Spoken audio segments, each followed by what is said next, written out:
Fala galera da ideia, tudo bem com vocês? Para quem não me conhece, eu sou o Clinton. Para quem me conhece, eu também sou o Clinton, e é nós e estamos juntos. Seja bem-vindo a mais um vídeo do nosso canal, em The Boss. E se você é novo por aqui, caiu de paraquedas, não se esqueça de se inscrever aqui no canal, de deixar o seu like e também fazer parte da nossa comunidade, do nosso grupo do Telegram. É gratuito. Beleza? Se for possível, deixa um comentário falando bem, falando mal, se você concorda, discorda da minha opinião. Beleza? A gente abriu também um grupo de mentoria para a gente poder explicar para vocês e passar para vocês todas as informações sobre a nossa mentoria 2024. Beleza? Tá tudo bem explicado no nosso canal do Telegram, o link vai estar aqui embaixo. Fechou? Então é isso, bora falar de gráfico. Vamos passar um pouquinho da nossa visão dos ativos aqui. Semana bem tensa para quem está comprado, né? Vamos começar olhando aqui o S&P 500, para a gente poder entender o possível movimento que ele fez. Quando a gente coloca no gráfico semanal, a gente tem essa nossa linha, sendo a nossa linha referência, né? E eu vou falar uma coisa para vocês. A gente não, né? Se você está comprado, provavelmente não pode ter um candle fechando abaixo dessa linha e não pode, menos ainda, ter um candle perdendo a mínima. Porque se isso acontecer, provavelmente nós vamos acelerar o movimento vendedor. Isso aqui vai ser um movimento de manipulação, um movimento clássico, né, de manipulação, movimento de spring, e que a gente tem que ficar bem atento para esse possível movimento vendedor no gráfico semanal. Então, de fato, se você está comprado, não pode acontecer esse movimento. Se acontecer, provavelmente as coisas irão complicar. Beleza? Isso no S&P 500. Não consigo comprar S&P 500 agora olhando pelo gráfico semanal. No gráfico diário, a gente ainda vai ter um outro porém, né? Que inclusive já foi acionado. Isso aqui é a nossa estrutura. Você já está cansado de saber, isso aqui é o nosso topo duplo. Tudo isso aqui provavelmente é o player estopando, né? E tentando fazer um movimento para fechar dentro dessa linha, que é a mesma linha que a gente tem como referência do semanal. Porém, no gráfico diário, quando a gente coloca o nosso IACD, nós temos aqui uma divergência dupla. Geralmente, gatilho muito forte. O mesmo gatilho que deu agora no Bitcoin, nessa quedinha que teve uns 49 mil, 50 mil, até os 38 mil, mais ou menos, né? Foi exatamente o mesmo sinal. Você tem uma divergência dupla, né? O indicador está caindo, ele vem acender enquanto o preço está subindo.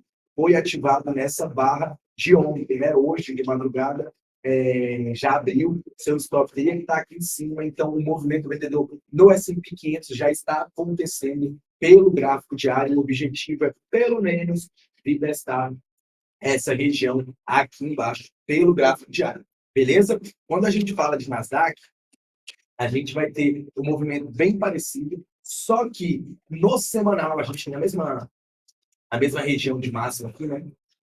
Foi a antiga máxima histórica aqui próximo dessa região. E a gente tem o mesmo argumento, a gente não pode fechar abaixo dessa região se você está comprado. Né? Se fechar abaixo dessa região e perder a mínima, também será um movimento de manipulação para a gente ter provavelmente uma correria. Aí vai ter algum argumento aí falando que deu ruim no mundo. A notícia sempre é atrasada. Beleza? Provavelmente agora as pessoas estão com notícias boas, né? Nós estamos tendo top histórico, essas coisas, então provavelmente as notícias são boas. Então, eu ficaria muito atento para esse gatilho. Não pode, de maneira alguma, ter um candle fechando abaixo e perdendo a mínima se você estiver comprado. Beleza? Eu ficaria bem atento. Eu teria muito cuidado se eu tivesse comprado. Beleza? A gente tem no semanal uma divergência também sendo formada, uma divergência de baixa sendo formada. Enquanto o indicador cai, o preço sobe. Isso aqui é uma divergência. A gente tem o nosso fundo aqui do MACD mais forte do que o movimento contrário, para trás, né? E está sendo acionado nessa semana. Essa semana é o candle que está ticando para baixo aqui, o mesmo gatilho lá do movimento, do argumento do S&P no diário, né? Só que aqui no Nasdaq a gente está vendo no semanal, então é mais forte do que de fato no diário. Se Nasdaq fechar assim essa semana e semana que vem perder a mínima, já vai acionar o mesmo trade da venda, stop aqui em cima, para a gente buscar pelo menos essa região. Quando a gente coloca, só a título de curiosidade, as outras bolsas do mundo, né? Vou colocar a G40 aqui, que a gente estava olhando. a Bolsa da Alemanha, aqui, só tipo de curiosidade, a gente coloca aqui no gráfico diário e acontece exatamente o mesmo movimento. E a gente tem a nossa divergência, a galera do escritório que curtiu esse trade, foi um trade bem legal. Aqui a gente pode entender o rompimento dessa massa e sendo a nossa manipulação, mesmo exemplo que a gente tem aqui. No GR40, a gente consegue ainda colocar um gráfico de linha, que aí fica um pouco mais claro todo esse movimento. A gente vai colocar, então, significa que as bolsas mundiais provavelmente estão tentando manipular uma região de topo. Se elas estão tentando manipular uma região de topo, a gente tem que ficar muito atento. Se perder essa mínima, né, provavelmente o stop tem que estar aqui em cima para poder operar essa manipulação e pode ter correria no preço, pelo menos, até próximo dessa região. Olhando o MACD, o trade já foi acionado no gráfico diário, né? Quando perdeu, não foi acionado, não, teria que perder essa mínima desse de fato. Seria a manipulação junto com a divergência. Então, é um gatilho bem interessante para a gente poder ficar atento para os próximos dias e semanas. Beleza? Eu só coloquei o GR40 para a gente poder interpretar o movimento que provavelmente o S&P e Nasdaq pode estar fazendo. Qual está no Dow Jones aqui, né?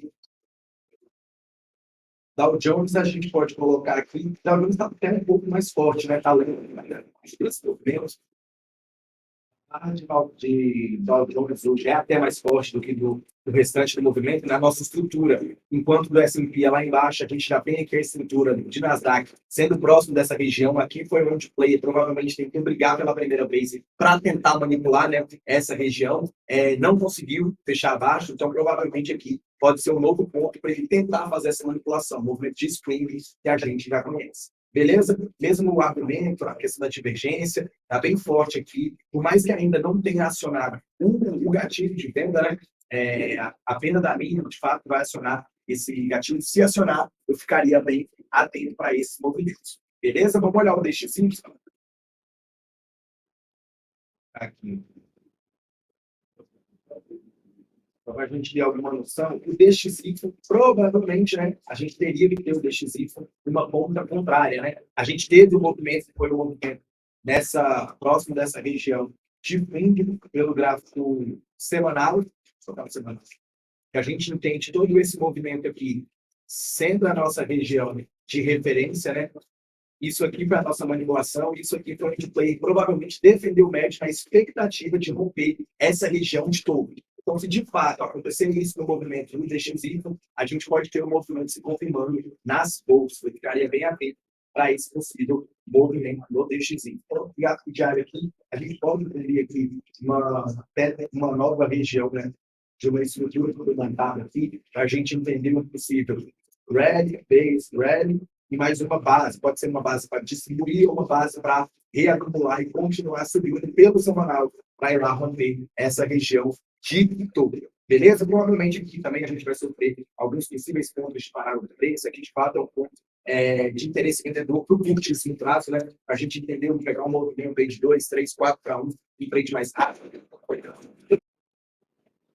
Seria mais ou menos isso. Ele aqui provavelmente não ponto de possível parada do preço, para ele capturar liquidez, para ele continuar o movimento em busca do movimento daquela região de topo no semanal. Então, eu ficaria bem atento ao DXY, ficaria bem atento ao S&P 500, para poder entender de fato o cenário macro como um todo. Quando a gente coloca no Bitcoin, a gente tem o Bitcoin naquela regiãozinha que a gente traçou, né? Sendo o nosso underblock semanal, que a gente colocou na semana passada, no vídeo da semana passada, deu a vendinha pelo gráfico diário, pelo mesmo argumento lá da nossa venda da divergência dupla, né, que eu até falei para vocês, seria esse movimento foi acionado aqui, né? Esse movimento foi acionado aqui quando perdeu essa região, como alvo aqui próximo dessa região. Então, esse é o movimento da divergência dupla. Agora, o Bitcoin, pelo gráfico diário, a gente pode entender que essa região aqui é o nosso level do movimento, e ele está tentando manipular a região de level. Fechou abaixo, fechou assim, na expectativa de romper, de fato, essa região de topo. O comparador de fato existe, ele abriu na região de level, fez a manipulação, porque ele fechou abaixo, porque ele fechou acima, rompeu a massa, e o alvo dele é romper essa região de topo. Porém, o vendedor, né, que fez o movimento aqui dentro em relação a essa base, vai defender aqui próximo da região da defesa do médio de player dele, ali em torno de 45.000, 45.500, é onde provavelmente o vendedor deve atuar no gráfico do Bitcoin. Se ele for estopado, aí sim, a gente vai ter o movimento do Bitcoin seguindo essa região seguindo o movimento mais altista, né? Entendendo o movimento do equilíbrio, né? Que seria esse movimento, essa manipulação de equilíbrio, na expectativa de romper essa região. Beleza? Lembrando que próximo dessa região de 45 pode ter uma possível defesa do médio do equilíbrio. Fechou? Pedido CHZ, Chiles. Vamos ver uma mais líquida aqui. CHZ, pelo gráfico diário, geralmente quando a gente tem esses topos sem essa continuidade, né? Aqui, ó, a gente tem essa região de topo rompendo, sem dar de fato uma continuidade, uma pancada para cima. Quando a gente coloca o MACD aqui, provavelmente a gente já pode entender um possível movimento de que o preço pode estar desacelerando, que o preço está desacelerando o indicador, enquanto o preço estava subindo. O Lima, de fato, concorda com esse movimento. Pelo gráfico diário de TIS, a gente vai ter que entender o semanal. Aqui seria o ponto mais líquido do movimento. Seria próximo dessa região assim, aqui em cima. Então, de fato, eu só pensaria em fazer alguma coisa em TIS próximo dessa região. A gente está trocando aqui para 50% desse level gap, que também vai ser pontos de possíveis paradas do preço. Mas, de fato, se eu tivesse comprado, acho que seria um ponto interessante eu poder repensar as minhas posições. Antes disso, acho que dá para a gente pensar no movimento mais altista, né? Mas com alerta que os topos não estão tendo continuidade dentro desse movimento. Se estiver pensando em compra, né? Talvez o ponto mais interessante a gente procurar em alguma gatilhos seria próximo dessa regiãozinha aqui, entendendo que o preço pode vir aqui, ativar a liquidez aqui embaixo e depois dar continuidade ao seu movimento. Beleza? Falando do Ibovespa agora. Ibovespa, gráfico semanal, fechou fora, fechou dentro lá na máxima histórica, bem parecido lá com o S&P também, gatilhos que a gente falou agora.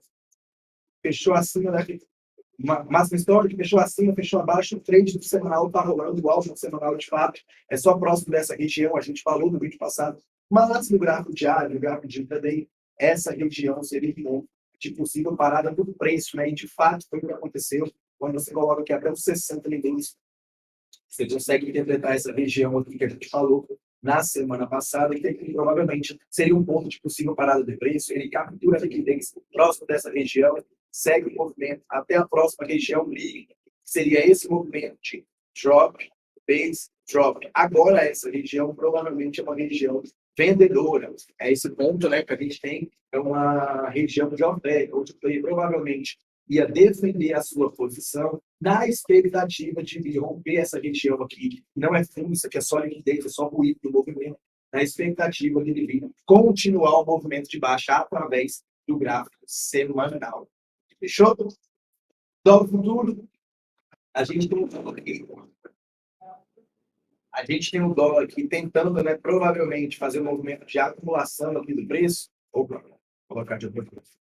A gente tem um dólar aqui, provavelmente, tentando fazer um movimento de acumulação de preço, bem parecido com o DXY, aqui para a nossa referência. Aqui a manipulação, aqui uma defesa do médio player, só que o DXY já foi, né, já foi embora. Então, a expectativa que o nosso dólar também siga esse flow, né, e continue o seu movimento de alta. Aqui a gente sabe, provavelmente vai ser um ponto para enroscar o preço, né?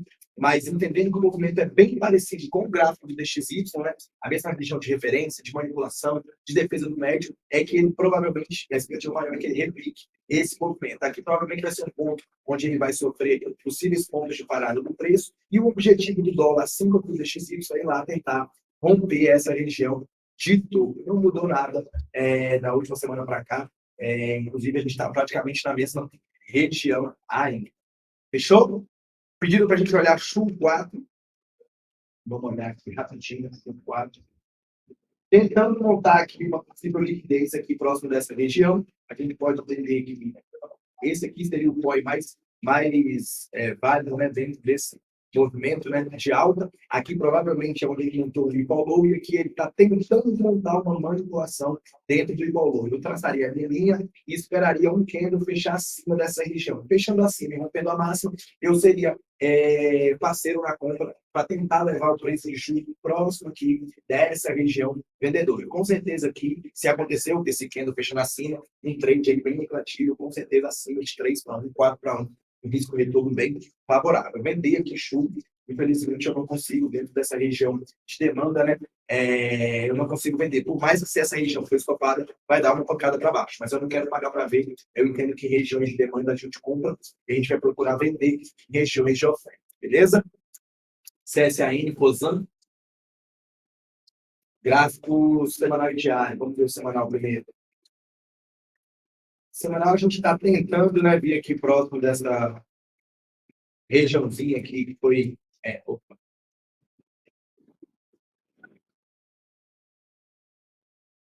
a regiãozinha aqui mais próxima, que foi o último topo dentro desse movimento. A partir do momento que perdeu essa região de fundo, confirmou a nossa região de topo aqui próximo dessa região, e agora a expectativa maior é que ele venha testar essa região, que isso aqui é ruído, não é fundo, né? Nossa região de ruído, de liquidez, para isso aqui ser o ponto mais interessante para o player comprador defender toda essa perna. Beleza? Isso no semanal. Pelo diário fica até um pouco mais claro, quando a gente entende que essa regiãozinha aqui seria o nosso equalize, aqui para a nossa região de busca, né, tentando uma possível manipulação maior aqui pelo semanal, e aqui pode ser um movimento de defesa do médio play, na expectativa de romper essa região. Fechou? Essa é a minha leitura para CS, AN para COSIN. SB, FG, que é grupo da Central, né? Vamos lá. Semanal. Próximo de uma região de topo, né? Essa região que provavelmente é um ponto que eu já sei que eu não quero comprar, essa barra, que também é uma barra que eu julgo ser uma barra errada, em uma região de oferta. Né? Então, eu já, de cara, eu já consigo interpretar que comprar, eu não vou conseguir comprar esse ativo, e de fato, vou procurar.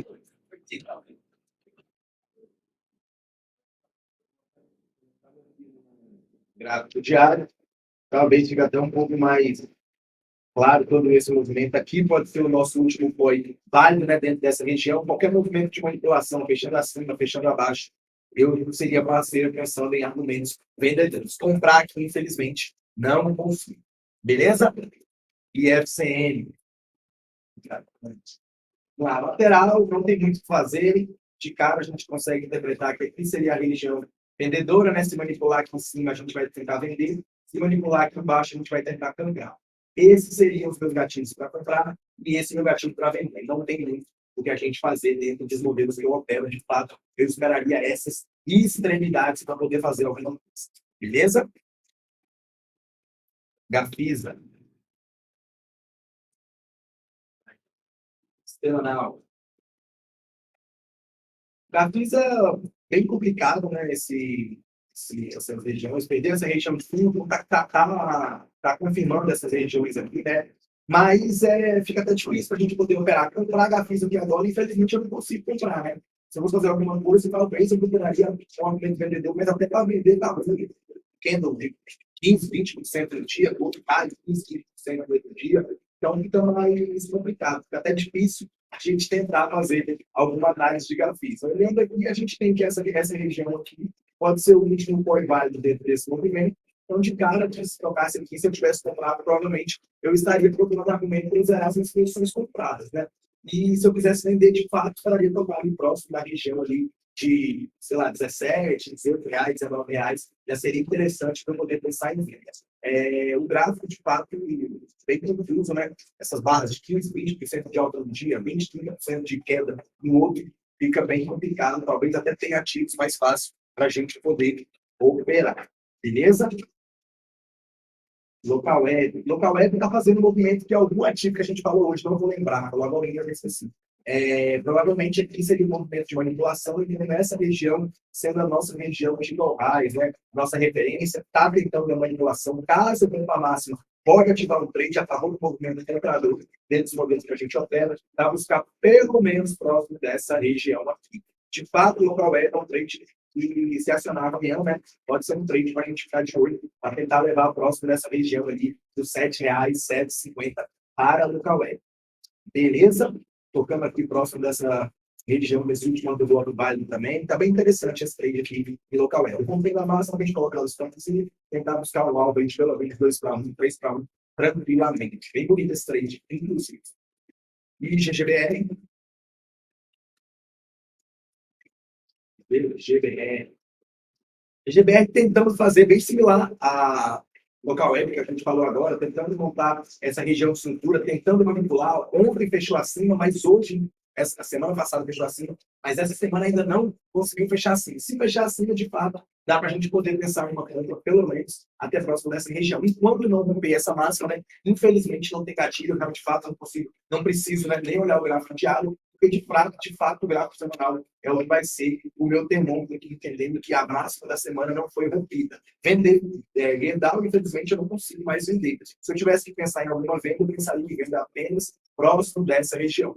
No diário, eu pensei, no diário, talvez aqui próximo dessa região, aqui seja um ponto interessante para a gente poder pensar em alguma venda pelo movimento de manipulação. Tá vendo a massa voltando, e aí sim eu ficaria mais confortável para poder pensar em venda em GGBR4. Comprar apenas se rompesse a máxima da semana passada. Fechou? Então é isso, galerinha. Se você chegou até aqui, não se esqueça de deixar o seu like, de se inscrever aqui no nosso canal, de entrar no nosso grupo do Telegram, de seguir a gente, a Ari, eu aqui no nosso Instagram. E é isso. Qualquer dúvida, manda no nosso canal do Telegram, que a gente está lá disponível para atender vocês. Tamo junto, um beijo, um abraço e fui.